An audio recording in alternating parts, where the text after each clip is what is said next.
আজ গরমটা খুব পড়েছে, তাই ভাবছিলাম লেমন মজিতো বানাই।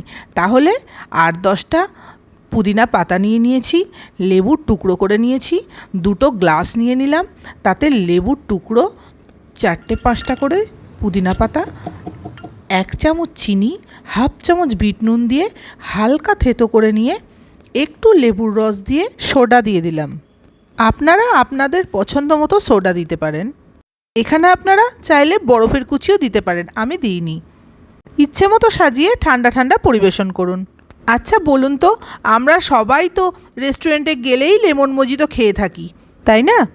বাড়িতেই যদি খুব সহজে এইভাবে বানিয়ে ফেলতে পারি, তার থেকে ভালো তো কিছু হয় না বলুন। এই গরমে এইভাবে কে কে বাড়িতে বানিয়ে খেলেন আমাকে কমেন্ট করে জানাবেন। তাহলে ভিডিওটা ভালো লাগলে like, comment, share and subscribe করে বেল আইকন প্রেস করে সঙ্গে থাকবেন।